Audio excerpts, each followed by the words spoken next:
பிரியமான சகோதர சகோதரிகளே, நமக்கு பாவம் இல்லை என்போமானால் நாம் நம்மையே ஏமாற்றுகின்றவர்களாக இருப்போம். மாறாக நம்முடைய பாவங்களை நாம் அறிக்கையிட்டார் பாவங்களை நமக்கு மன்னித்து எல்லாவிதமான அநியாயமும் நீங்க நம்மை தூய்மைப்படுத்துவதற்கு சுத்திகரிப்பதற்கு கடவுள் நம்பத்தக்கவரும் நீதியும் உள்ளவராக இருக்கிறார். ஆகையால் அமர்ந்தோ முழங்கால் படியிட்டோ ஆண்டவருடைய திருமுன்னிலையில் நாம் நம்மை ஆராய்ந்து அறிவோமாக. கடவுளுக்கு எதிராக, மனிதருக்கு எதிராக, உடன் படைக்கப்பட்ட படைப்புகளுக்கு எதிராக நாம் செய்த குற்றங்கள், மீறுதல்கள், பாவங்கள், விரும்பத்தகாத செயல்கள், அவை அனைத்தையும் ஆண்டவருடைய திருமுன்னிலையில மனத்தாழ்மையோடு கூட நாம் அறிக்கை செய்வோம். எசாயா இறைவாக்கினர் ஆலயத்திற்குள் சென்றபோது சிங்காசனத்தில் வீற்றிருக்கின்ற கடவுளை பார்த்து, ஐயோ, நான் அசுத்த உதடு உள்ளவன், நான் அசுத்த உதடுகள் நிறைந்த மனிதர்கள் நடுவில் வாழுகிறேன் என்று தன் நிலையை உணர்ந்தவராய் ஆண்டவருடைய திருமுன்னிலையில் தன்னை தாழ்த்தி தன் பாவத்தை அறிக்கையிட்டார். இளைய மகனும், ஐயோ, கடவுளுக்கு எதிராகவும் தந்தைக்கு எதிராகவும் நான் பாவம் செய்து விட்டேன் என்று அறிக்கை பண்ணினான். தன் பாவங்களை மறைக்கிறவர் வாழ்வடைய மாட்டார். அவைகளை அறிக்கை செய்து விட்டுவிடுகிறவர் எவரோ அவர் இரக்கம் பெறுவார்.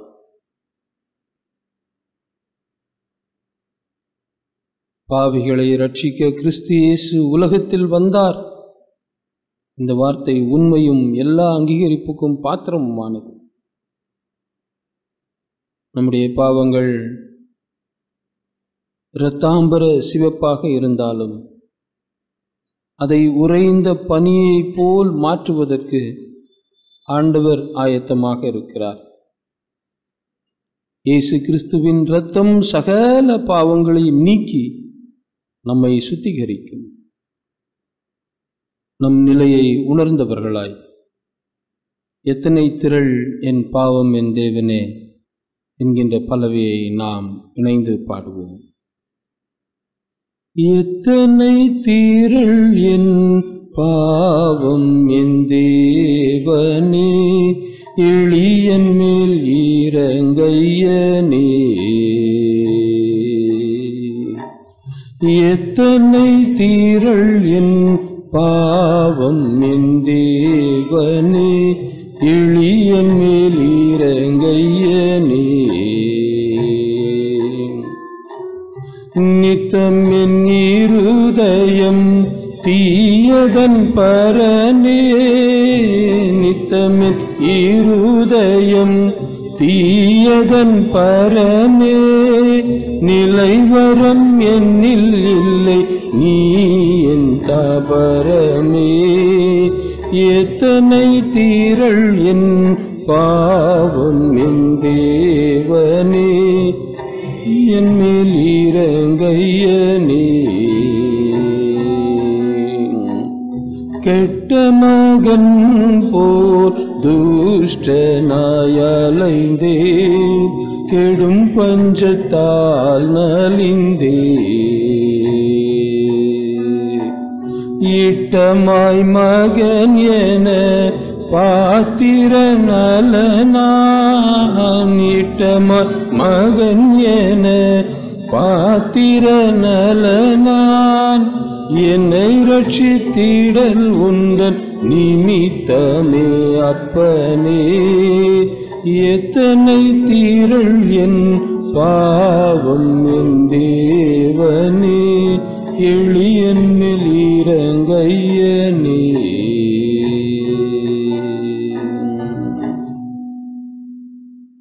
சர்வ வல்லமையும் மிகுந்த இரக்கமுள்ள ஆண்டவர் மன்னிப்பையும் பாவ நிவிர்த்தியையும் நமக்கு கட்டளையிட்டு அருளி வாழ்க்கையை சீர்படுத்துவதற்கான காலத்தையும் தமது தூய ஆவியாரின் அருளையும் ஆற்றலையும் தந்தருள்வாராக. ஆமேன். ஆண்டவரை துதியுங்கள். ஆண்டவர் பெயர் போற்றப் பெறுக. நாம் நின்ற வண்ணமாகவே கீர்த்தனைகளில் 245வது பாடல் சரணம் நம்பி வந்தேன் இயேசுநாதா என்ற பாடலை நாம் பாடுவோம். அப்போது சந்தாவுரை காணிக்கை, முதலாம் காணிக்கை சேகரிக்கப்படும்.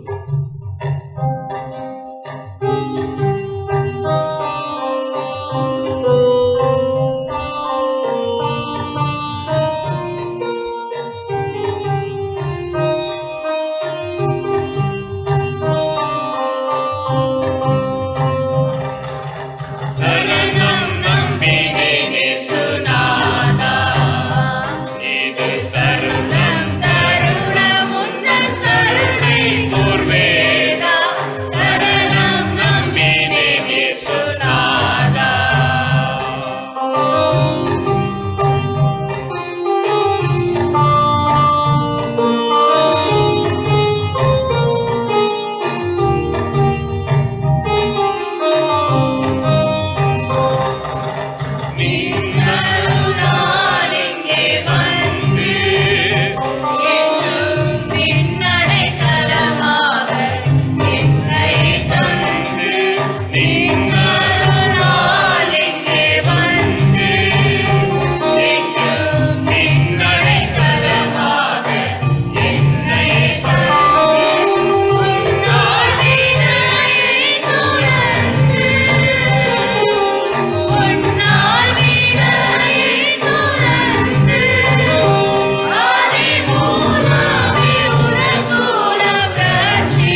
கிறிஸ்துநாதா இனிய கருணை பொழிவேதா என்னை இருக்கிற காலனை என் கிறிஸ்துநாதா கனிவீனை நீங்கிய நீதா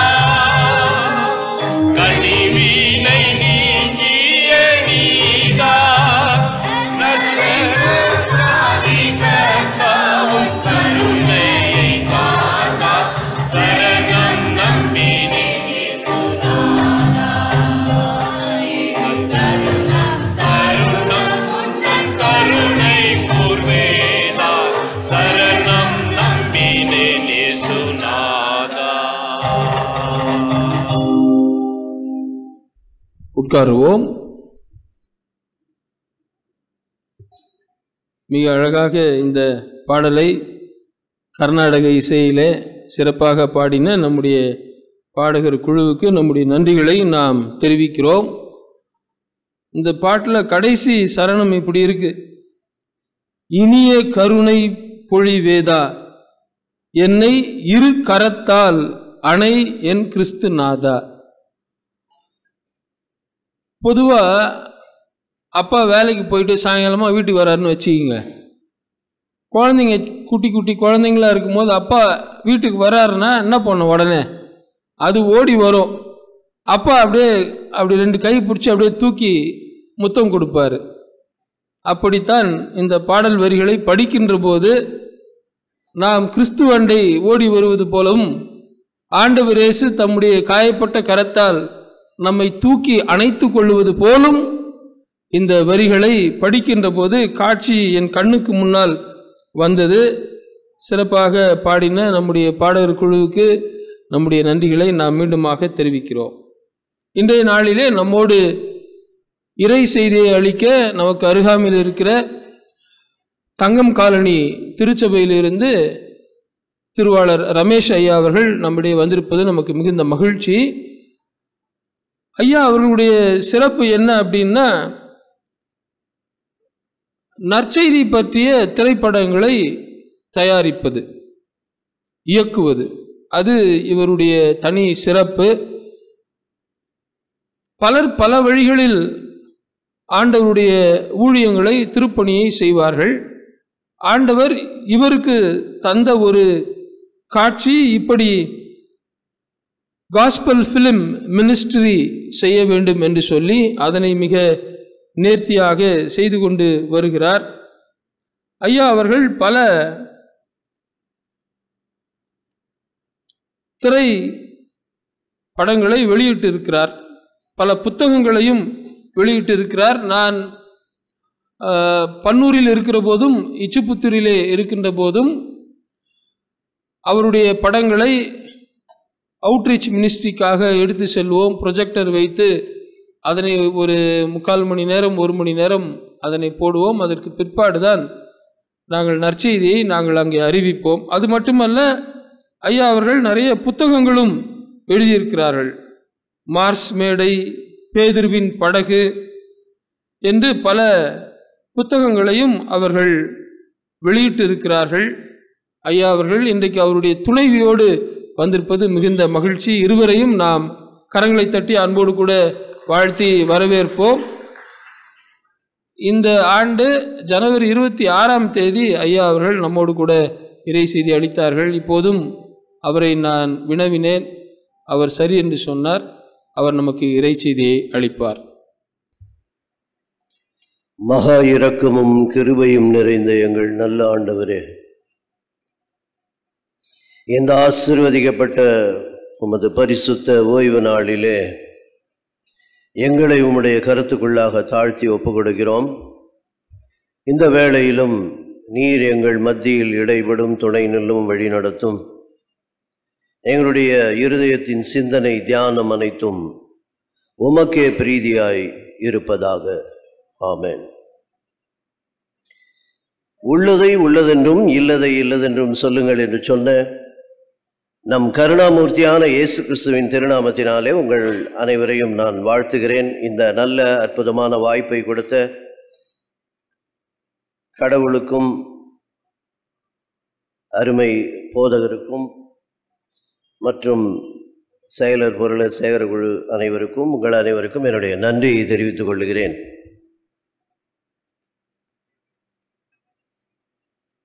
என்னுடைய ஊழியம் நான் இயேசுவுக்கு கடனாளி ஊழியங்கள். எதிலே நாம் கடன்பட்டிருக்கிறோம் என்று வரும்போது அநேக காரியங்களிலே கடன்பட்டிருந்தாலும் அவர் கடைசியாய் கொடுத்த ஒரு கட்டளை, நமக்கு சொன்ன அந்த கட்டளை ஆத்தும ஆதாயம் என்பதிலே நாம் அதிகமாய் கடன்பட்டவர்களாக இருக்கிறோம். அதிகமாய் கடன்பட்டவர்களாக இருக்கிறோம். 2000 வருஷமாக கடனாளியாக இருப்போம். ஏனென்றால் அறுப்போ மிகுதி வேலையாட்களோ குறைவு. இந்த வசனத்தையே 2000 வருஷமாக சொல்லிகிட்டு இருக்கோம். இந்நேரம் அதை பைபிள்லேருந்து எடுத்துருக்கணும். நியாயமாக நம்ம இன்னும் அதை குறைவு குறைவு குறைவுன்னே சொல்லிகிட்டு இருக்கோம். ஏன் குறைவுன்னா நம்ம வரல. யோசிச்சு பாருங்க, ஏன் அது குறைவாக இருக்கிறது? இன்னும் அதே வசனத்தை திரும்ப திரும்ப சொல்லி கொண்டிருக்கிறோம். அந்த கடன் என்று வரும்போது அவருடைய ஊழியத்திலே என்ன என்று பார்க்கும்போது, இன்றைக்கு நமக்கு தென்னிந்திய முறைமையின்படி, தென்னிந்திய திருச்சபை முறைமையின்படி கொடுக்கப்பட்டுள்ள சிந்தனையின் பொருள் கிறிஸ்துவின் வழியில் அருட்பணி.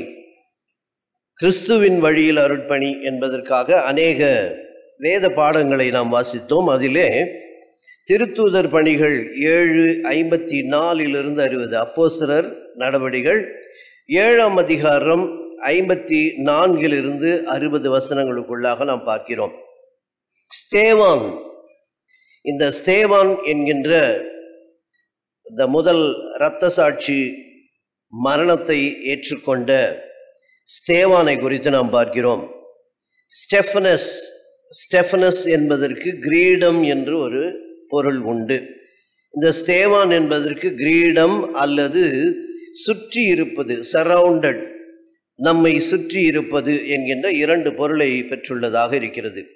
இந்த ஸ்தேவான் என்ன செய்தார்? ஆதி திருச்சபையிலே முதல் இரத்த சாட்சி, புரோட்டோ மார்டையர் என்று சொல்வார்கள். புரோட்டோ மார்டையர். இந்த மார்டையர் என்பது தமிழிலே இரத்த சாட்சி என்று இருந்தாலும் கிரேக்க மூலச் சொல்லிலிருந்து மொழிபெயர்க்கப்படும் போது அது சாட்சி என்றுதான் சொல்லப்படுகிறது. மார்டையர் என்பது மரித்தல், கர்த்தருக்காக உயிரை நீத்தல், கர்த்தருக்காக உயிரை கொடுத்தல் என்று வரும்போது அதை மார்டையர் என்பது எங்கிருந்து வருகிறது என்றால் கிரேக்க மொழியிலே அது சாட்சி என்ற பொருளை தான் கொடுக்கிறது. இந்த கிரீடமாய் இருக்கின்ற ஸ்தேவான், கிரீடம் என்ற பொருளிலே பெயர் வைக்கப்பட்ட காரண பெயரை கொண்டுள்ள ஸ்தேவான், அந்த கிரீடத்தை அடிப்படையிலே பார்க்கும்போது கிரீடத்திலே பதிக்கப்பட்ட கற்கள், விலையுயர்ந்த கற்கள் பதிக்கப்பட்டிருக்கும். கிரீடம் அலங்கரிக்கப்படும் போது அதிலே விலையுயர்ந்த கற்கள் எல்லாம் பதிக்கப்பட்டிருப்பதை நாம் பார்ப்போம். கற்களினால் அடிக்கப்பட்டு கல்லெறிந்து கொல்லப்பட்ட ஒரு கிரீடம். ஹல்லேலூயா. கல்லெறிந்து கொல்லப்பட்ட ஒரு கிரீடத்தை இன்றைக்கு நாம் தியானிக்க இருக்கிறோம். கிரீடத்தில் பதித்த கற்கள், கிரீடத்தை எதிர்த்த கற்கள், கிரீடத்தில் உதித்த கற்கள், கிரீடத்தை மிதித்த கற்கள். இதுதான் நம்ம இன்னைக்கு பார்க்க போற பாடமாய். கிரீடத்தில் பதித்த கற்கள். பரிசுத்த ஆவியும் ஞானமும் நிறைந்த 7 பேரை தெரிந்து கொண்டார்கள் என்று 6ஆம் அதிகாரம் 3ஆம் வசனத்திலே நாம் பார்க்கிறோம். அப்போஸ்தலர் 6:3 அந்த தெரிவு செய்தவர்கள் 7 பேரை தெரிவு செய்தார்கள். அந்த 7 பேரை தெரிவு செய்ததிலே 6ஆம் அதிகாரம் 5ஆம் வசனம் என்ன சொல்லுகிறது என்றால், விசுவாசமும் பரிசுத்த ஆவியும் நிறைந்தவராகிய ஸ்தேவான். விசுவாசமும் பரிசுத்த ஆவியும் நிறைந்தவராகிய ஸ்தேவான் கிரீடத்தில் பதித்த முதற்கல். ஸ்தேவான் விசுவாசத்திலும் வல்லமையினாலும் நிறைந்தவனாய் ஜனங்களுக்குள்ளே பெரிய அற்புதங்களையும் அடையாளங்களையும் செய்தான் என்று அதே 6ஆம் அதிகாரம் 8ஆம் வசனத்திலே நாம் பார்க்கிறோம். கிரீடத்தில் பதித்த கற்கள், பதிந்த கற்கள்.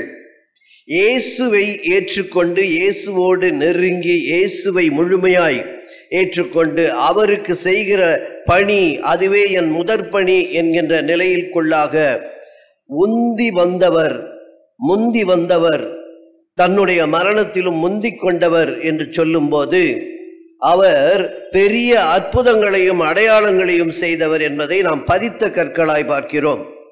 கிரீடத்தை எதிர்த்த கற்கள் என்று பார்க்கும்போது 6ஆம் அதிகாரம் 9ஆம் வசனத்திலே ஸ்தேவானுடன் அவர்கள் தர்க்கம் பண்ணினார்கள். இயேசுவின் ஊழியத்திலே, இயேசுவுக்காக வாழுகின்ற வாழ்விலே நாம் முதலில் பெறுவது தர்க்கம். இன்றைக்கும் நாம் அதை தான் சந்தித்து கொண்டிருக்கிறோம். என்னுடைய ஊழியத்தில் நான் அதிகமாக சந்தித்து கொண்டிருக்கிறேன்.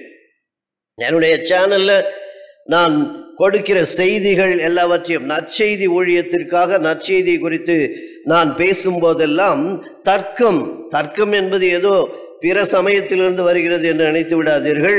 எல்லாம் நமக்குள்ளாகத்தான் வருகிறது. நம்ம ஆளுங்க தான் நிறைய பேர் தர்க்கம் செய்து கொண்டிருக்கிறார்கள். அப்படியாக இந்த தர்க்கம் என்பது முதலில் இந்த ஊழியத்திலே கிறிஸ்துவுக்காக வாழுகின்ற வாழ்வே ஒரு ஊழியம். ஹல்லேலூயா. அவருக்காக நாம் வாழுகின்ற வாழ்வே ஒரு ஊழியம். ஏனென்றால் நாம் சாட்சியுள்ள ஜீவியத்தை காணும்போது, நம்முடைய சாட்சியுள்ள ஜீவியத்தை காணும்போது மக்கள் அதை காண்கிறவர்களாக இருக்கிறார்கள். கண்டு நாம் யார் என்பதை அறிவதை காட்டிலும் நம்முடைய கடவுள் யார் என்பதை அறிந்து கொள்ளும் வகையிலே நம்முடைய வாழ்வானது இருக்க வேண்டும். அதை நாம் முதலில் நாம் வலியுறுத்தி கொள்ள வேண்டும். ஆகையால் இங்கே தர்க்கம் பண்ணினார்கள். 11ஆம் வசனம் 6ஆம் அதிகாரம் அதிலே பார்த்தீர்கள் என்றால், ஸ்தேவான் கடவுளுக்கு விரோதமாக பேசியதாக மனுஷரை ஏற்படுத்தினார்கள். இந்த பேரலலிசம் எல்லாமே நீங்க பார்க்கும்போது இயேசு கிறிஸ்துவும் ஸ்தேவானும் அந்த இருவருடைய ஒரு ஒப்புமையை நம்மால் காண முடியும். இருவருக்கும் உள்ள ஒப்புமை என்ன நடந்தது? ஏனென்றால் கிறிஸ்துவின் வழியில் அருட்பணி என்றால் அது கிறிஸ்துவை பிரதிபலிப்பதாக இருக்கும்.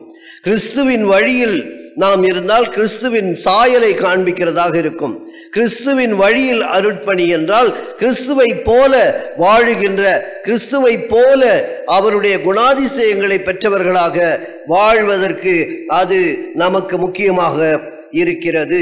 ஸ்தேவான் கடவுளுக்கு விரோதமாய் பேசியதாக, இயேசு கிறிஸ்துவையே தேவதூஷணம் சொல்லுகிறான் என்று சொன்னவர்கள் ஸ்தேவானையும் அவ்விதமாகி சொன்னதை நாம் பார்க்கிறோம். அடுத்து 12ஆம் வசனத்திலே ஸ்தேவான் மேல் பாய்ந்து பிடித்து இழுத்து கொண்டு போனார்கள்.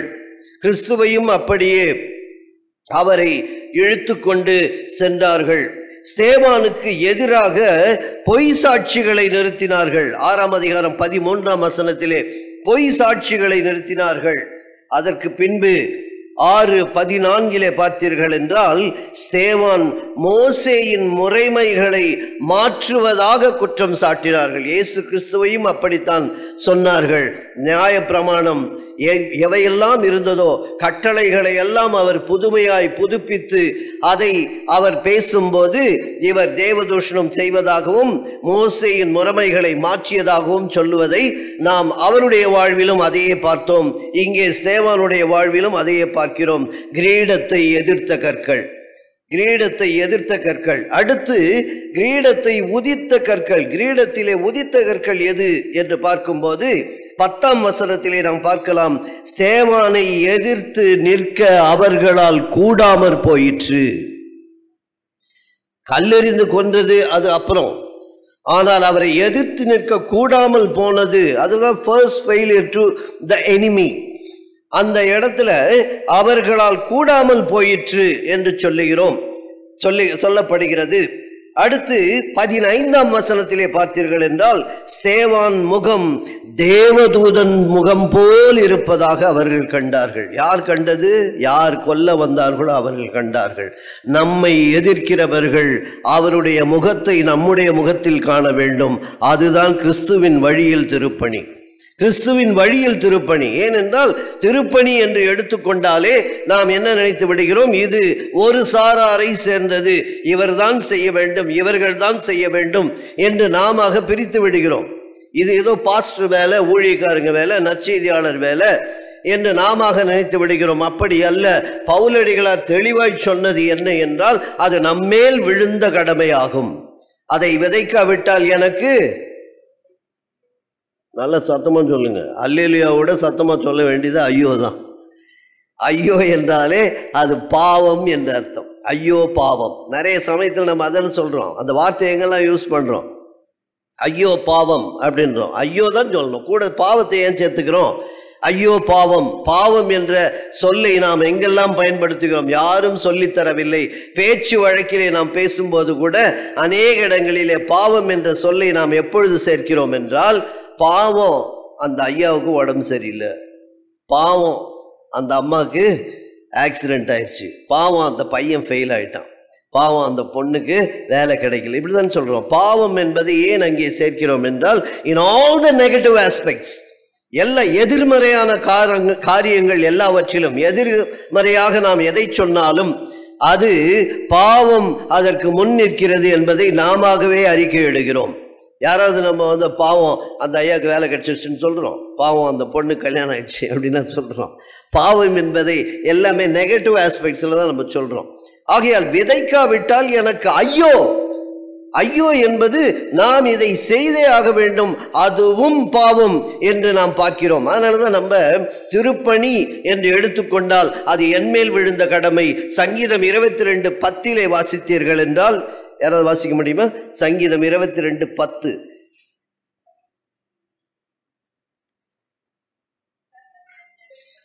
கர்ப்பத்திலிருந்து வெளிப்பட்ட போதே உமது சார்பில் விழுந்தேன். முதல்ல அது தெரிஞ்சிருச்சுன்னா என்மேல் விழுந்தது என்ன என்பது எனக்கு தெரிந்துவிடும். நான் யார் சார்பில் விழுந்தேன், நான் விழுந்தது யாருடைய சார்பில் என்பது எனக்கு புரிந்துவிட்டால் என்மேல் விழுந்தது என்ன என்பது எனக்கு தெளிவாய் புரிந்துவிடும். ஆகையால் இங்கே கிரீடத்தில் உதித்த கற்கள் என்று வரும்போது 2 காரியங்களை பார்க்கிறோம். எதிர்த்து நிற்க கூடாமல் போகும். இரண்டாவது, அவருடைய முகம் போல் நம்முடைய முகம் மாறும்.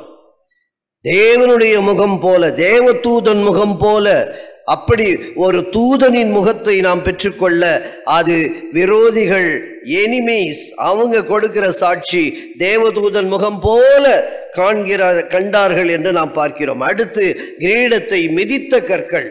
கிரீடத்தை மிதித்த கற்கள் என்றால் 7ஆம் அதிகாரம் 57ஆம் வசனத்திலே இன்றைக்கு நாம் வாசித்த வண்ணமாக, ஒருமனப்பட்டு அவன் மேல் பாய்ந்தனர். ஒருமனப்பட்டு அவன் மேல் பாய்ந்தனர். இரண்டாவது, நகரத்துக்கு புறம்பே தள்ளி கல்லெறிந்து, நகரத்துக்கு புறம்பே தள்ளி கல்லெறியப்பட்டது, நகரத்துக்கு புறம்பே தள்ளி சிலுவையில் அவர் அறையப்பட்டார் என்பதை பார்க்கிறோம். ஆகையால் ஸ்தேவான் ஆவியில் நிரம்பியவர். கிறிஸ்துவின் வழியில் அருட்பணி என்றால் ஆவியில் நிரம்ப வேண்டும். ஆவியில் நிரம்புவது அவசியமாய் இருக்கிறது. ஆவியில் நிரம்புவது, அதை தான் இங்கே நாம் பார்க்கிறோம். 7ஆம் அதிகாரத்திற்குள்ளாக வந்திருக்கிறோம். ஆனால் 1ஆம் அதிகாரத்திலேயே நாம் அவர்கள் ஆவி, பரிசுத்த ஆவியின் அபிஷேகத்தை பெற்றவர்களாக நாம் அங்கே காண்கிறோம். இயேசு கிறிஸ்து கடைசியாக சொன்ன வசனம் என்ன, வார்த்தை என்ன? நம்ம 2 பாடமும் படித்தோம். எது? உலகமெங்கும், அதையா சொல்றீங்க? எது கடைசி பரநேறுவதற்கு முன்பாக சொன்ன வார்த்தை எது? வேலனடைந்து எருசலேமில் உங்க தெருவுலையும் உங்க ஊர்லையும் வெளி ஊர்லையும் வெளி நாடெல்லாம் தாண்டி கடைசி வரைக்கும் போனோம். நம்ம தெருவிலேயே இன்னும் தாண்டல, இங்கே தான் சுத்திட்டு இருக்கோம். நமக்கு ஐயோ, நம்ம தெருவை கூட தாண்டல. இயேசு உன்னை நேசிக்கிறார் என்று சொல்லுகிறோமே, அதை விட மிகப்பெரிய நற்செய்தி ஒன்றுமில்லை. பெருசா போய் பிரசங்கம் பண்ணணும்னு அவசியமே இல்லை. ஒரு நாளைக்கு எவ்வளவு பேர் நம்ம வீட்டுக்கு வராங்க? எத்தனை பேர்? தண்ணி கேன் போடுறவன்லேருந்து, பால் போடுறதுலேருந்து, கீரை போடுற அம்மால இருந்து அநேகர் வருகிறார்கள். ஓலாவில் நம்ம டிராவல் பண்ணும்போது அங்கே அந்த டிரைவர்ஸ் இருக்காங்க. எத்தனை பேர் யாரிடமாவது இயேசு உன்னை நேசிக்கிறார் என்று நாம் சொல்லுகிறோமா? Very simple. அதையாவது நாம் செய்ய வேண்டும். அதுதான் நம்ம சின்ன ஊழியம். அவருக்காக, அதுவே நம்முடைய அருட்பணி. அவருடைய அன்பை வெளிப்படுத்துகிறோமே, அவருடைய அன்பை சொல்லுகிறோமே, அவருடைய அன்பை நாம் மற்றவர்களுக்கு அறிவிக்கிறோமே, அதுவே அருட்பணி. அது அவருடைய வழியில், கிறிஸ்துவின் வழியில் அது அருட்பணியாக இருக்கும். ஆகையால் இங்கே ஸ்தேவான் ஆவியில் நிரம்பினார். அவர் நிரம்பியவர்தான். ஆனால் கல்லெறியப்படும் போதும் அவர் ஆவியால் நிரம்பினார் என்பதை நாம் பார்க்கிறோம். கல்லெறிவது என்பது நமக்கு எதிராய் வருகின்ற காரியங்கள், நமக்கு எதிராய் வருகின்ற ஆயுதங்கள் வாய்க்காதே போகும் என்ற வசனத்தை நாம் படித்தவர்களாக இருக்கிறோம். வாய்க்காது போகும் என்றால் கல்லெல்லாம் திரும்பி போய்விடும் என்று பொருள் அல்ல.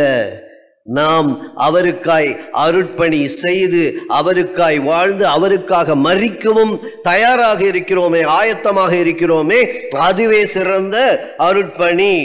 விசுவாசத்தில் பவுலுக்கு மூத்தவராக இருந்தார். விசுவாசத்தில் பவுலுக்கே மூத்தவர், பிரசங்கத்தில் மிஞ்சியவராக இருந்தார். ஏனென்றால் அந்த பழைய ஏற்பாட்டு முழுவதையும் ஒரே பிரசங்கத்தில் சொன்னவர் ஸ்தேவான். அந்த பழைய ஏற்பாட்டு முழுவதையும் அழகாக வரிசைப்படுத்தி மோசேயை குறித்து பழைய ஏற்பாட்டில் நாம் அறிய முடியாத செய்திகளை கூட ஸ்தேவான் தான் நமக்கு அறிவிக்கிறவராக இருக்கிறார். அது நீங்க அந்த முழுமையான அவருடைய பிரசங்கத்தை படித்தீர்கள் என்றால் அங்கே பார்க்கலாம். ஸ்தேவான் இயேசு பிதாவின் வலது பாரிசத்தில் நிற்கிறதை கண்டார். 55ஆம் வசனம். இயேசு பிதாவின் வலது பாரிசத்தில் நிற்கிறதாக கண்டார் என்று பார்க்கிறோம். ஸ்தேவான் அதனை அறிக்கையிட்டார். அதான் முதல் பிரச்சனைங்க. ஸ்தேவான் பார்த்ததோடு நின்று விடாமல் அறிக்கையிட்டார். இந்த சூழ்நிலையிலும் அநேகர் எதிர்த்து வந்து இன்னும் சிறிது நேரத்திலே நம்மை என்ன செய்வார்கள் என்று அறிந்த பின்பும் கண்டதை அறிவிக்கிறவராக இருந்தார். ஹல்லேலூயா. கண்டது எனக்கு அவர் காட்சி அளித்தார், நான் அவரை பார்த்தேன் என்று அதோடு மறைத்து விடாமல் இயேசு கிறிஸ்துவை அறிக்கையிட வேண்டும். எந்த சூழ்நிலையிலும் அறிக்கையிடுவதுதான் அது கிறிஸ்துவின் வழியில் அருட்பணி. எந்த சூழலிலும் அதை அறிக்கையிடுகிறவர்களாக இருக்க வேண்டும். ஸ்தேவான் மரணத்தை கண்டு அஞ்சவில்லை. மரணத்தை கண்டு அஞ்சுகிறவராக அவர் இல்லை. அதை மிக தெளிவாக நாம் இந்த காட்சியிலே பார்க்கிறோம். மரணத்தை கண்டு அஞ்சுகிறவர்கள் கிறிஸ்தவர்கள் அல்ல. மரண பயம் என்பது நமக்கு இல்லை, இருக்கவும் கூடாது. மரண பயம் என்பது கிறிஸ்தவர்களுக்கு இல்லை. ஒரு ஊழியக்காரர் எப்போதுமே கல்லறையை கிராஸ் பண்ணும்போதெல்லாம் இயேசுவின் ரத்தம் ஜெயம் சொல்லினே போகலாம். ஏன்னா அவருக்கு அந்த கல்லறையை, அதுவும் ராத்திரி 7 மணிக்கு மேலே போகும்போது அந்த பக்கம் கிராஸ் பண்ணும்போதே இப்படி திரும்பிட்டு இயேசுவின் ரத்தம் ஜெயம் சொல்லிகிட்டே கிராஸ் பண்ணுவார். ஒரு நாள் அப்படி போகும்போது அந்த கல்லறை உள்ளேருந்து ஒரு குட்டி பையன் குடுன்னு வெளியே ஓடி வந்தான். இவர் பார்த்ததும் ஷாக் ஆகிட்டார். ஏன்னா அவன் இது உள்ளேருந்து வெளியே வரானே அப்படின்னு சொல்லி உடனே என்ன பண்ணார், அந்த தம்பியை கூப்பிட்டாரு. ஏன்னா அவன் மறுபடியும் கல்லறைக்குள்ளே ஓடுறான். உடனே அவனை கூப்பிட்டு, டே இங்கே வாடா, இங்கே எங்கே போகிற அப்படின்னு சொல்லி கேட்கும்போது அந்த பையன் ரொம்ப சாதாரணமாக அவர்கிட்ட சொன்னானா, இந்த கல்லறையை தாண்டி எங்களுக்கு ஒரு வீடு இருக்குது ஐயான்னு. அப்போ தான் அவருக்கு அது உணர்ந்தது. அவர் செவிப்பறையில் அறைந்தது போல இருந்தது. எல்லோருக்கும் கல்லறையை தாண்டி ஒரு வீடு இருக்கிறது. ஹல்லேலூயா. கல்லறையை தாண்டி ஒரு வீடு இருக்கிறது. எல்லாருக்கும், நம்ம எல்லாருக்குமே அங்கே ஒரு வீடு இருக்கிறது. நான் நிறைய சபையில் கேட்பேன், பரலோகத்துக்கு போனோன்னு எத்தனை பேர் ஆசைப்படுறீங்க? எல்லாம் கை தூக்குவாங்க. செத்து போனோன்னு எத்தனை பேர் ஆசைப்படுறீங்கன்னா யாரும் தூக்க மாட்டாங்க. செத்தா தானே பரலோகத்துக்கு போக முடியும். சாகாமல் எப்படி போவது? ஆனால் எவ்விதமாக மரிக்கிறோம் என்பது மிக முக்கியமான ஒன்று. இரத்த சாட்சியாய் தான் மரித்தே ஆக வேண்டும் அப்படி சொல்லல. அவருக்காக வாழ்ந்து மரிப்பதும் இரத்த சாட்சி மரணம் தான். ஹல்லேலூயா. அவருக்கு சாட்சியாய் இருந்து மரிப்பதும் இரத்த சாட்சி மரணம் தான். அவருடைய இரத்தத்திற்கு சாட்சியாய் வாழ்வதே அது நம்முடைய அருட்பணி. கிறிஸ்துவின் வழியில் அருட்பணி என்றால் அவருடைய இரத்தத்திற்கு சாட்சியாய் நிற்பது. அந்த இரத்தத்தினால் நான் கழுவப்பட்டேன். கழுவப்பட்டேன் என்றாலே புறப்பட வேண்டும் என்று அர்த்தம். தட்டை கழுவுனா சாப்பிட்றோம், சாப்பிட போறோம்னு அர்த்தம். வண்டியை கழுவணும்னா வெளியே போறோம்னு அர்த்தம். குளிக்கிறோம், நம்மளே கழுவணும்னாலும் புறப்பட்டு போகிறோம் என்றால் இயேசுவின் இரத்தத்தினால் கழுவப்பட்ட நாம் ஒரே இடத்துல உட்கார்ந்துடக்கூடாது. ஒரே இடத்தில் அமருவது அல்ல. ஒரு அழகாக ஒரு வாக்கியம் சொல்லுகிறார் ஒரு தேவ மனிதர். Church is not in seating capacity, it is in sending capacity. ஒரு சபை ஆலயம் என்பது இருக்கைகளின் எண்ணிக்கை அல்ல, அனுப்பப்படுகிறவர்களின் எண்ணிக்கை. நாம் எத்தனை பேர் அனுப்பப்படுகிறோம், எத்தனை பேர் அவர் சொன்னதை கேட்கிறோம், எத்தனை பேர் நம்ம எருசலேம் விட்டு தாண்டணும், யூதேயா விட்டு தாண்டணும், எத்தனை பேர் நம்ம அங்க போறோம், சமாரியாக்குள்ள எத்தனை பேர் போறோம், எத்தனை ஸ்லம் நம்ம பார்த்துருப்போம், எத்தனை ஏழையான மக்கள், அறியாமையில் வாழுகின்ற மக்கள், தாழ்த்தப்பட்டவர்கள் என்று சொல்லுகிறவர்கள், ஒதுக்கப்பட்டவர் என்று சொல்லுகின்ற அந்த சமாரியாக்குள்ள நம்ம போறோமா? சேஃப் சைட்லயே நம்ம ஆடிட்டு அப்படியே கிளம்பிடுறோம். Safer zone, safety zone. 5 மண்டபங்கள் இருந்தது. 5 மண்டபத்திலும் ஒவ்வொருவர் போய் படுத்துக்கிட்டாங்க. அதுதான் நம்ம பார்க்குறோம். யோசிச்சு பாருங்க. அந்த குளம் அங்கே பெதஸ்தா குளத்தருகே எல்லாரும் குணமாக வேண்டும் என்றுதான் வந்தார்கள். யாரும் கரை அருகே இல்லை. எல்லோரும் ஒவ்வொரு மண்டபத்தில் சேஃப்டி ஜோன். நாமும் அப்படிதான் சேஃபஸ்ட் ஜோன்ல இருந்துடுறோம். நம்முடைய சேஃபஸ்ட் ஜோன்ல என்னது? சேஃபஸ்ட் ஜோன்ல எதெல்லாம் இருக்குன்னா காணிக்கையில் இருக்கு, தசமபாகத்தில் இருக்கு, திருவிருந்தில் இருக்கு. அந்த ஜோன்லயே சுத்திட்டு இருப்பது அல்ல, அவருக்காக வாழுவது அவருடைய திருப்பணி. ஹல்லேலூயா. ஏனென்றால் நம்ம விஞ்ஞானத்தின் அடிப்படையிலே பார்த்தீர்கள் என்றால் கூட லைட் இஸ் ஃபாஸ்டர் தென் என்னதுமா சவுண்ட். ஒலியை காட்டிலும் ஒளி அது வேகமாய் செல்கிறது என்பது மிக சிறந்த உதாரணம். என்ன? மின்னல் முதல்ல அடிக்கும், அப்புறம் தான் இடி இடிக்கும். ரெண்டும் ஒரே நேரத்தில் தான் ஆரம்பிக்குது. ஆனால் வந்து சேர்வது இடி என்பது கடைசியாக வரும். வெளிச்சம் முதலில் வரும். நாம் உலகத்திற்கு வெளிச்சமாய் இருக்கிறோம். ஹல்லேலூயா. நம்மை வெளிச்சமாக அனுப்புகிற கர்த்தர் நம்மை வெளிச்சமாக அனுப்புகிறார். முதல்ல என்னுடைய வாழ்க்கை மின்னலாய் இருக்க வேண்டும். மின்னலை மக்கள் காணட்டும். அதற்கு பின்பு நீ இடியாய் உன்னுடைய பிரசங்கத்தை ஆரம்பி, இடியாய் உன்னுடைய செய்தியை ஆரம்பி, இடியாய் உன்னுடைய நற்செய்தியை ஆரம்பி. இடி பின்பு ஒளி முன்பு. நாம் என்னுடைய வாழ்க்கை மின்னலாய் இருக்க வேண்டும். அதுதான் முக்கியம். நம்முடைய வாழ்வை பார்த்து நற்செய்தி தாமாகவே அறிவிக்கப்படும். என்னுடைய 5 வித்தான் படத்துல கூட ஒரு சர்ச்சையாக வைத்திருப்பேன். ஒரு டயலாக் 2 பேரும் பேசும்போது, என்னையா இந்த மாதிரி ஊர் பூரா போய் பிரச்சாரம் பண்றீங்களே அப்படின்னு கேட்கும்போது அவர் சொல்லுவாரு, நீங்க 2 பேரும் பாருங்க, ஒருத்தர் நாமம் போட்டிருக்கீங்க, ஒருத்தர் பட்டு அடிச்சிருக்கீங்க. நான் எதுவுமே போடல.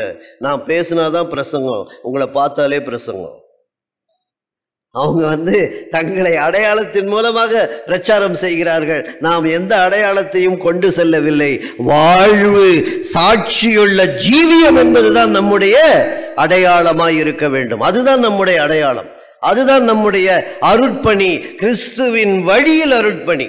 இதுல முக்கியமானது பாருங்க, கிறிஸ்துவை கண்டதை மெல்லிய சத்தத்தில் சொன்னார். அங்க பார்க்கும்போது அவர் அங்க என்ன பண்றாரு பாருங்க. அண்ணாந்து பார்த்து 55ஆம் வசனம் பாருங்க. அண்ணாந்து பார்த்து அதை அவர் கண்டு.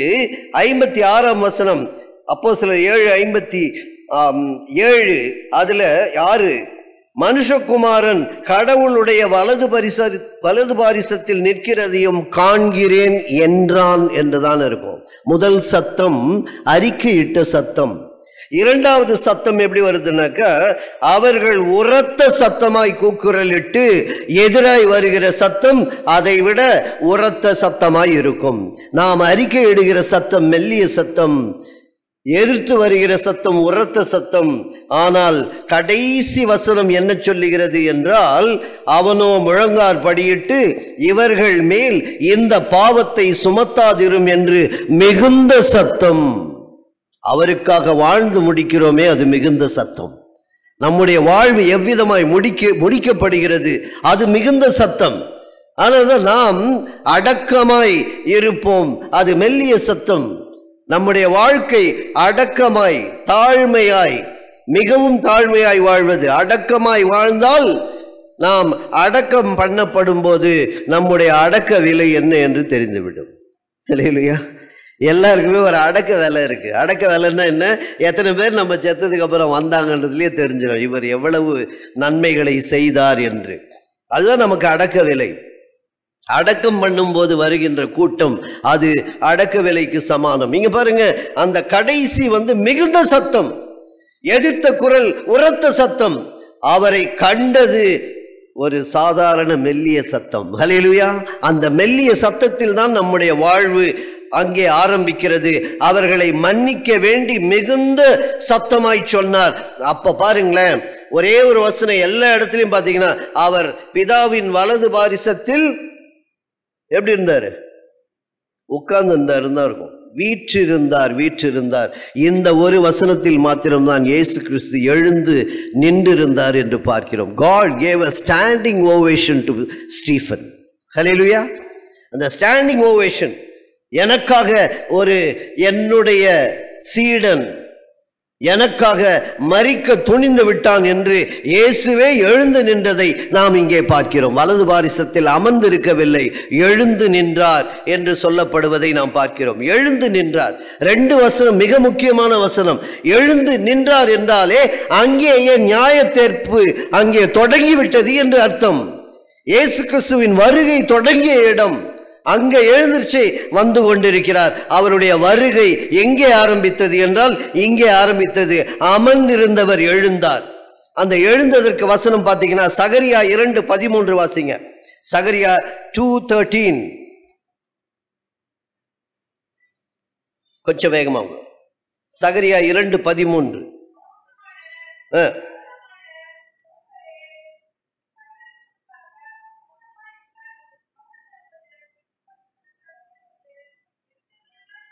அவருடைய பரிசுத்த ஸ்தலத்திலிருந்து அவர் எழுந்தருளினார். அவர் ஏன் எழுந்திருச்சார்ன்றதுக்கான வசனம். இன்னொரு மிக முக்கியமான வசனம் ஏசாயா 26:21 வாசிங்க. ஏசாயா 26:21.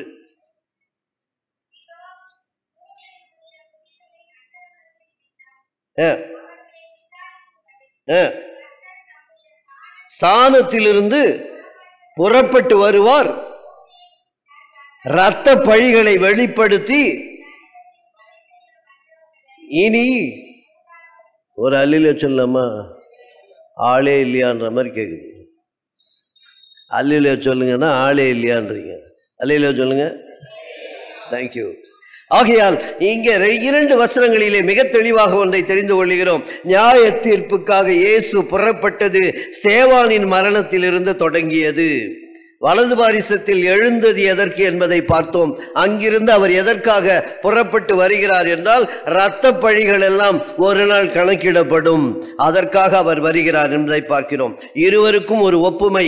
இருவரையுமே புறம்பே தள்ளி கொலை செய்தனர். ஸ்தேவானை கல்லெறிந்தனர், சிலுவையிலே இயேசு கிறிஸ்துவை அறைந்தனர். ஸ்தேவான் இயேசு சிலுவையில் உதித்த முதல் வார்த்தை, அதாவது முதல் வார்த்தையையும் 7ஆம் வார்த்தையும் அவரும் இங்கே உதிர்த்ததை நாம் பார்க்கிறோம். அவருடைய மரணத்தின் போது 2 வார்த்தை சொல்லப்பட்டது. அந்த 7ஆம் வார்த்தையும் சொன்னார், 1ஆம் வார்த்தையும். ஆனால் இவர் என்ன பண்ணாரு? 1ஆம் வார்த்தையை கடைசியாகவும் 7ஆம் வார்த்தையை முன்பாகவும் சொன்னார். அதை தான் நாம் இங்கே பார்க்கிறோம். இந்த அப்போஸ்தலர் 7ஆம் அதிகாரம் 59ஆம் வசனத்திலே என் ஆவியை ஏற்றுக்கொள்ளும் என்று சொன்னார். பிதாவே, உம்முடைய கரத்திலே என் ஆவியை ஒப்புவிக்கிறேன் என்று இயேசு கிறிஸ்து சொன்ன வண்ணமாக ஸ்தேவானும் இங்கே என் ஆவியை ஏற்றுக்கொள்ளும் என்று சொன்னார். 7ஆம் வார்த்தை. 60வது வசனத்திலே இவர்கள் மேல் இந்த பாவத்தை சுமத்தாதிரும் என்று மிகுந்த சத்தமிட்டு பிதாவே இவர்களுக்கு மன்னியும். முதல் வசனம் இயேசுவுக்கும் ஸ்தேவானுக்கும் உள்ள ஒப்புமை. இருவரும் ஜனங்களுக்குள்ளே மிகுந்த அற்புதங்களை செய்தனர். ஆதி திருச்சபையின் முதல் மூப்பர்களில் ஒருவராய் இருந்த ஸ்தேவான் கிறிஸ்துவோ சபையாக இருந்தார், இவர் மூப்பராக இருந்தார். அது மட்டுமல்ல, விசுவாசத்தின் முதிர்ச்சியில் ஸ்தேவானின் மரணம் ரட்சிப்பிற்கான அனாதி சித்தம். இயேசுவின் மரணம் கிறிஸ்துவை பின்பற்றி அவரை போல மாற இயேசு ஸ்தேவான் நமக்கு கற்றுத்தரும் பாடமாகத்தான் இந்த வசனங்களை நாம் பார்க்கிறோம். நாம் என்ன செய்ய வேண்டும்? நாம் என்ன செய்ய வேண்டும்? ஸ்தேவான் செய்தது போலவா? என்ன? ஏன் ஸ்தேவான் அவர் மரணத்திற்கு பயப்படவில்லை? ஏன் பயப்படவில்லை என்றால் அவர் இயேசு கிறிஸ்து சொன்ன மத்தேயு 10ஆம் அதிகாரம் 28ஆம் வசனத்தை, ஆத்துமாவை கொல்ல வல்லவர்களாயிராமல் சரீரத்தை மாத்திரம் கொல்லுகிறவர்களுக்கு நீங்கள் பயப்பட வேண்டாம், ஆத்துமாவையும் சரீரத்தையும் நரகத்திலே அழிக்க வல்லவருக்கே பயப்படுங்கள்.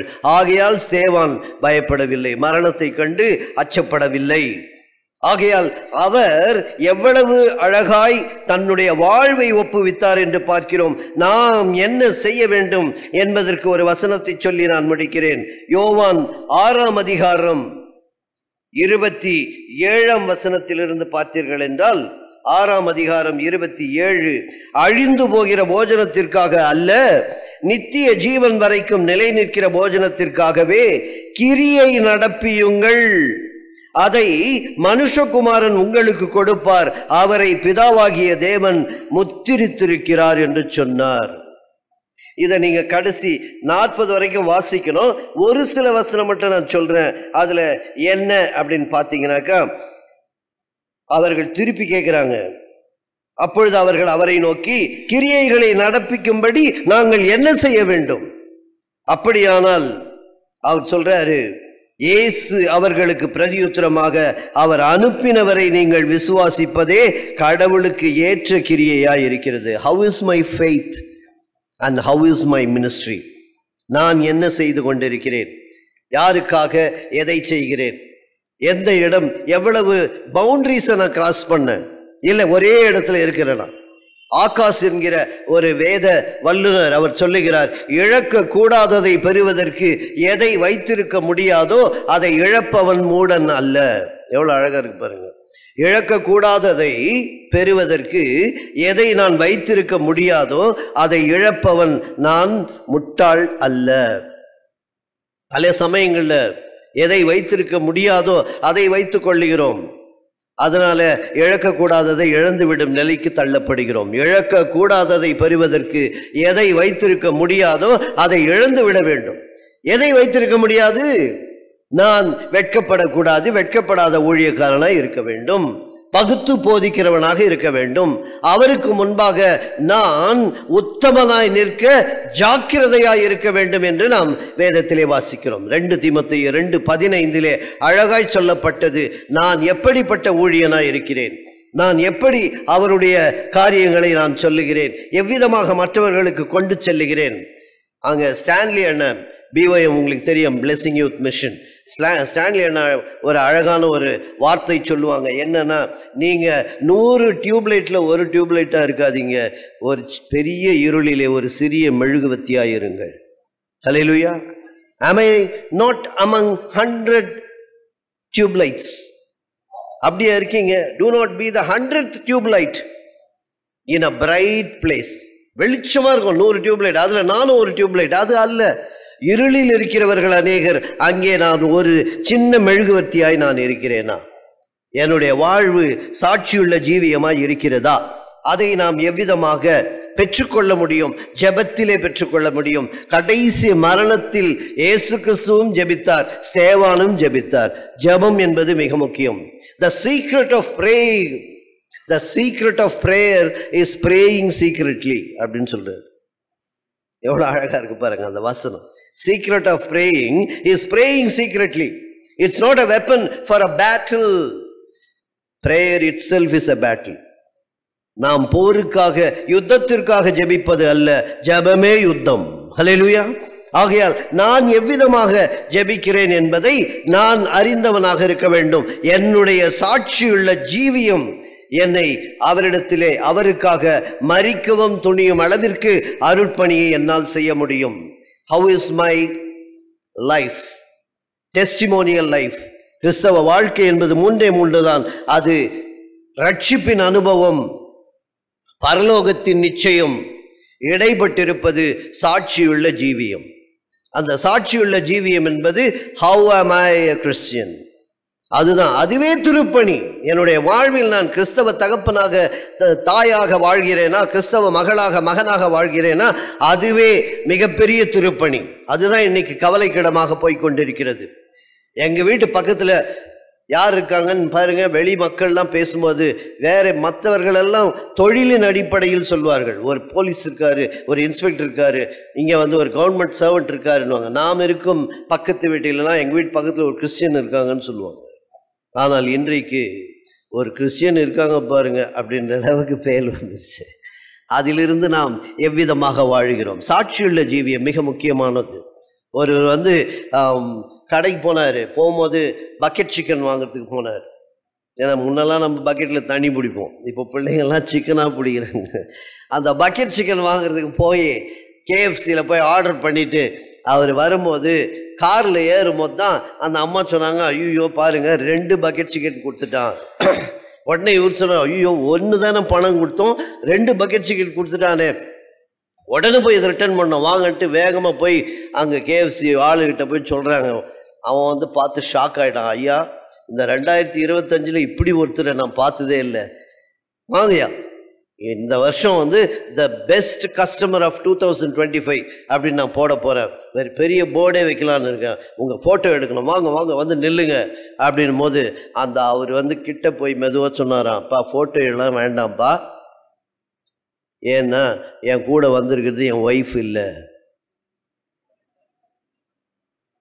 நீ 2 சிக்கனை கொண்டு போய் திருப்பி கொடுத்தா என்ன, நீ என்ன சாயா கொண்டு போய் பணத்தை திருப்பி கொடுத்தா என்ன, நான் அப்படியே நான் இப்படி இருப்பேன் அப்படி இருப்பேன் எல்லாம் இருப்பேன், வாட் இஸ் த யூஸ்?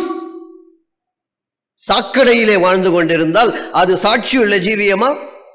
கிறிஸ்தவ பேரை வச்சுட்டா நம்ம கிறிஸ்டியனா? நோ. ஹவ் யூ லிவ், எப்படி நாம் வாழ்கிறோம், அவருக்கு சாட்சியா நிற்கிறோமா? இன்னைக்கு எழுந்திரிச்சிருந்து நைட்டுக்குள்ள யாராவது ஒருத்தருக்கு ஒரு ட்ராக்ஸ் கொடுத்தோமா? அதுதான் நம்ம திருப்பணி.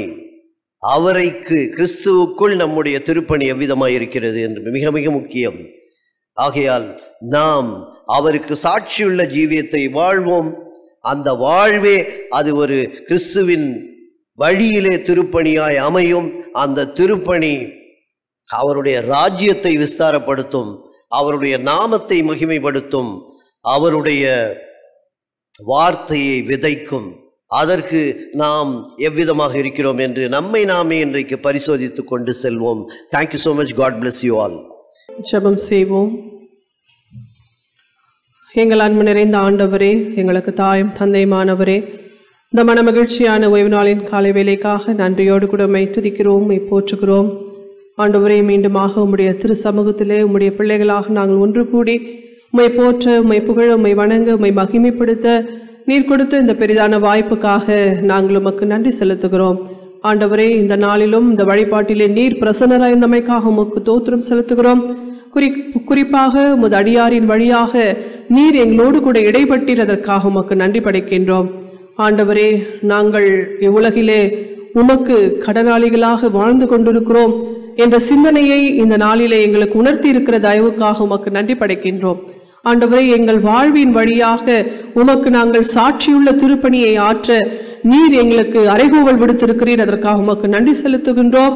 அதை கேட்கின்றவர்களாக மட்டுமல்ல ஆண்டவரே, எங்கள் வாழ்விலே அதை நாங்கள் வெளிப்படுத்த உமக்காக ஆத்துமாக்களை ஆதாயம் செய்யவும், ஆண்டவருடைய இறையரசை உலகிலே கட்டி எழுப்பவும் எங்களை கருவிகளாக நாங்கள் உம்முடைய கரத்தில் ஒப்பு கொடுக்கிறோம்.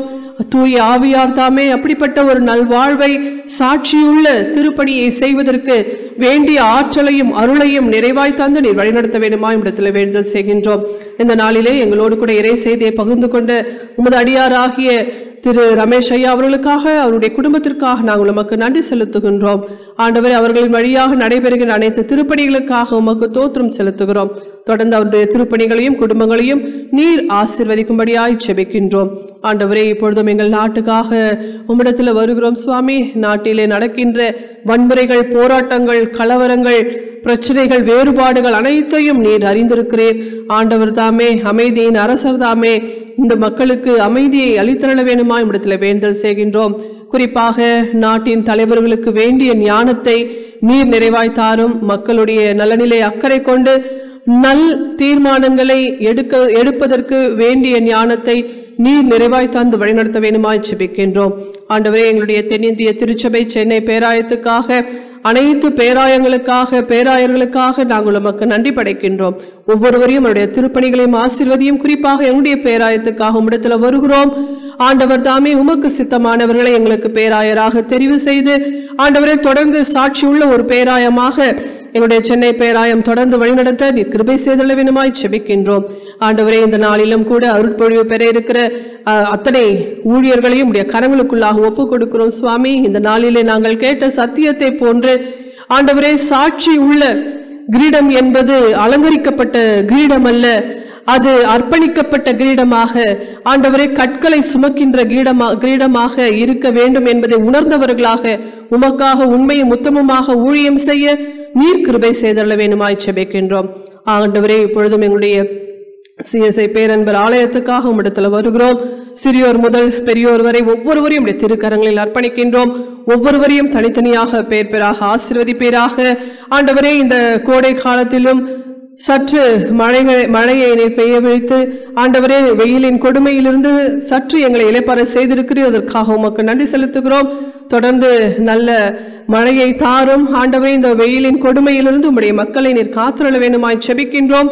இப்படிப்பட்ட பருவநிலை மாற்றங்களுக்கு நாங்களும் காரணம் என்பதை உணர்ந்தவர்களாக ஆண்டவரே எங்களுடைய பொறுப்பை உணர்ந்து படைப்புகளை பாதுகாக்கின்ற திருப்பணியையும் நாங்கள் செய்ய வேண்டும் என்கின்ற ஒரு உந்துதலை நீர் தந்தரள வேண்டுமாய் உம்மிடத்தில் வேண்டல் செய்கின்றோம். ஆண்டவரே, இப்பொழுதும் உடல்நல குறைவோடு கூட இருக்கிற ஒவ்வொரு பிள்ளைகளையும் உடைய திருக்கரங்களில் அர்ப்பணிக்கிறோம். ஆண்டவர் தாமே உடைய பிள்ளைகளை தொட்டு சுகப்படுத்தி மீண்டும் ஆலயத்துக்கு வந்து ஆண்டவருக்கு சாட்சி பகர ஆண்டவரே எங்களுடைய ஐக்கியத்திலே இணைந்து கொள்ள நீர் அருள் பாராட்ட வேண்டுமாய் செபிக்கின்றோம். ஆண்டவரே, குறிப்பாக திருமணத்திற்காக, வேலை வாய்ப்புக்காக, பிள்ளை பேற்றிற்காக காத்திருக்கும் ஒவ்வொரு பிள்ளைகளையும் உடைய திருக்கரங்களில் அர்ப்பணிக்கிறோம். அவர் தம் காத்திருத்தலை நீர் அங்கீகரித்து ஏற்ற வேளையிலே அவருடைய வேண்டுதலை நீர் கேட்டு அவர்களுக்கு நீர் பதிலளித்திருக்க வேண்டுமாய் கூட நம்மிடத்தில் வேண்டல் செய்கிறோம். பேறு காலத்தில் இருக்கிற ஒவ்வொரு பிள்ளைகளுக்காக செபிக்கிறோம். ஆண்டவரை தன்னுடைய குழந்தையை சுகப்பிரசவத்தில் பெற்றெடுத்து ஆண்டவருக்கு நன்றி பகர நீர் அருள் பாராட்ட வேண்டுமாய் உம்மிடத்தில் வேண்டல் செய்கின்றோம். ஆலய பணியாளர்களுடைய குடும்பங்களுடைய பணிகள் அனைத்தையும் உடைய கரங்களுக்குள்ளாக ஒப்புக் கொடுக்கிறோம். அவர்களையும் ஆசீர்வதிப்பீராக. ஆண்டவரே, தொடர்ந்து இந்த நாளிலே கேட்ட செய்தியை எங்களுடைய வாழ்விலே வெளிப்படுத்தி ஆண்டவருக்கு சாட்சியாக வாழ நீர் எங்களுக்கு அருள் பாராட்ட வேண்டுமாய் செபிக்கின்றோம். இந்த வழிபாடு முழுவதும் உடைய பிரசன்னத்தால் நிரப்பி நீர் உமக்கு தோத்திரம் செலுத்துகிறோம்.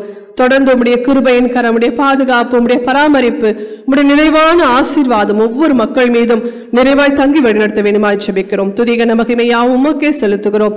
ஆண்டவர் இயேசு கிறிஸ்துவின் திருப்பெயரில் வேண்டிக் கொள்கிறோம் கடவுளே, ஆமேன். அனைவரும் சேர்ந்து ஆண்டவர் கற்பித்த இறைவேண்டலை சேர்ந்து சொல்லுவோம்.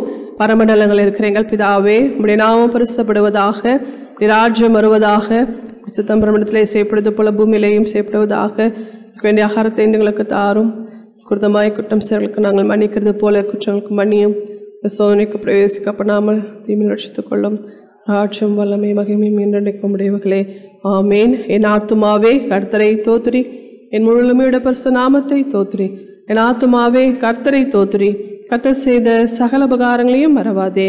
ஆமேன். இறையாசியை பெற்றுக்கொள்வோம். நம்முடைய தாயும் தந்தையுமாகிய கடவுளின் அன்பும், மைந்தராகிய இயேசு கிறிஸ்துவின் அருளும், ஊந்துனராகிய தூய ஆவியாரின் இணையராத கூட்டுறவும் பாதுகாப்பும் வழிநடத்துதலும் நம் அனைவரோடும் நம்முடைய சாட்சி உள்ள வாழ்வோடும் என்றென்றும் நின்று நிலவுவனவாக.